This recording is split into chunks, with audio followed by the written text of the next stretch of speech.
Welcome everyone. Today I'm going to be walking you through performing a battery change in a G Shock GLX-5600, and this is the 3151 module. So let's get right into it. To perform this battery change, we're going to need a small Phillips head screwdriver, a spring bar removal tool, ideally metal tweezers, but if you don't have metal tweezers, you can use a metal paper clip, and our replacement battery, which is a CR2025. Getting started on the watch, the first thing we're going to need to do is flip it over and remove our rubber straps. So tucked down in these holes is our spring bars. Our spring bars have little lips on them, and our spring bar removal tool has a V-shaped notch.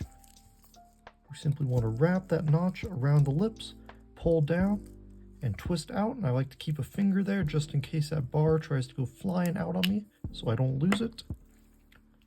And then we'll go ahead and do the same on the other side.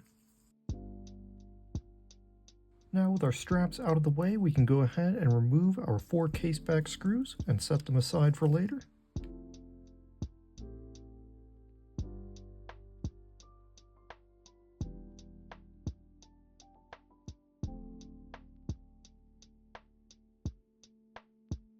And now with our case back screws removed, we can go ahead and lift our case back right off. And don't worry, sometimes the rubber gasket will come out stuck to the case back. We'll go through reinstalling that when we reassemble the watch. Now that we're inside the watch, the first thing we want to do is simply lift out this rubber bumper layer and set it aside for later. Now I'm going to go ahead and rotate my module here. So as we can see, this is the latch that's holding our battery down. So right tucked down in there is a little crevice, and that's where we're going to want to put our metal tweezers or that paper clip. We simply want to poke right in the middle, pull out towards us, and that'll unlatch our battery. If this sticker is stuck to the battery, I usually will just slide something right underneath to free it. Then we can grab that old battery and get rid of it. Now we can come on in with our new battery. Again, this is a CR2025, and if you're not wearing gloves or finger covers, I always suggest holding it by the sides just so you don't accidentally short it. All we're going to do is simply drop it right in place, get it tucked in, and then push that latch down. You'll usually hear it click. So now our new battery is installed. The next thing we need to do is perform our AC reset. This is simply going to reset our module to factory defaults, clear any errors if there are any, and get the watch started for us. So this is where having those metal tweezers will come in handy. But if you're using a metal paper clip, simply bend it into an arch.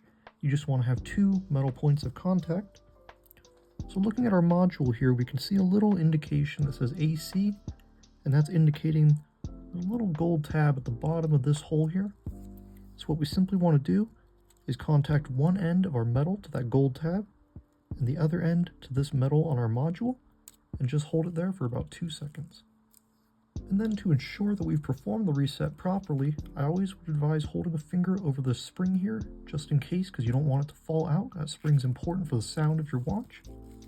I'll flip my watch over, and we should see our seconds start counting up from 0, so it's only been about 20 since I reset the module. So our module has been reset, and we can begin to reassemble the watch.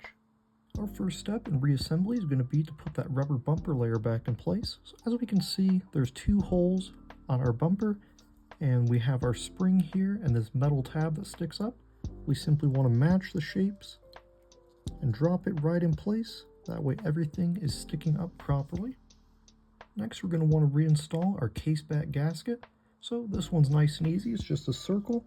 We're simply going to drop it right into the groove there. And then I like to use my tweezers to make any fine adjustments if needed. We just want to make sure that gasket is perfectly seated in that groove. Next, we're going to want to reinstall our case back. So something to note here is that the spring indicates the upper portion of our watch. So we want to make sure that our Casio and G Shock logos are properly oriented. So we're simply going to drop it right in place, and you'll kind of feel it fall in between the grooves there. And now we just need to reinstall our 4 case back screws. What I typically will do is just hold my thumb on the case back, drop my 4 screws in, just get them started, and now all that's left to do is snug them up. And remember, they don't need to be super tight, just nice and snug.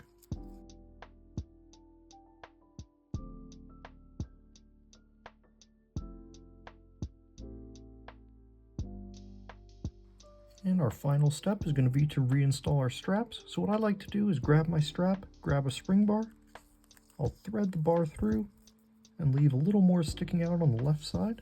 Then I'll grab my watch here and tilt it over. We can see the hole where that spring bar is going to sit. I like to just tilt it in, get one side seated, and then hold my strap in place. Then I'll come in with my spring bar removal tool, pull the bar down, and get it seated just like so. Then I'll do the same for the other side.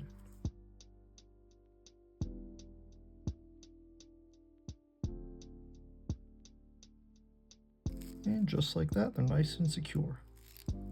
And that's all there is to it. As we can see, our modes cycle through, our beep is audible, and our backlight is working. So our watch is completely ready to set and wear again. Thank you guys so much for joining me in this quick battery change tutorial. I really hope that it was clear and helpful. If you have any questions for me, please be sure to leave them down in the comments. And if you're interested in more tutorials and watch-related content, please do consider subscribing. I cover a wide range of G Shock, Baby G, and Casio products, so please stay tuned for more. Thanks everyone.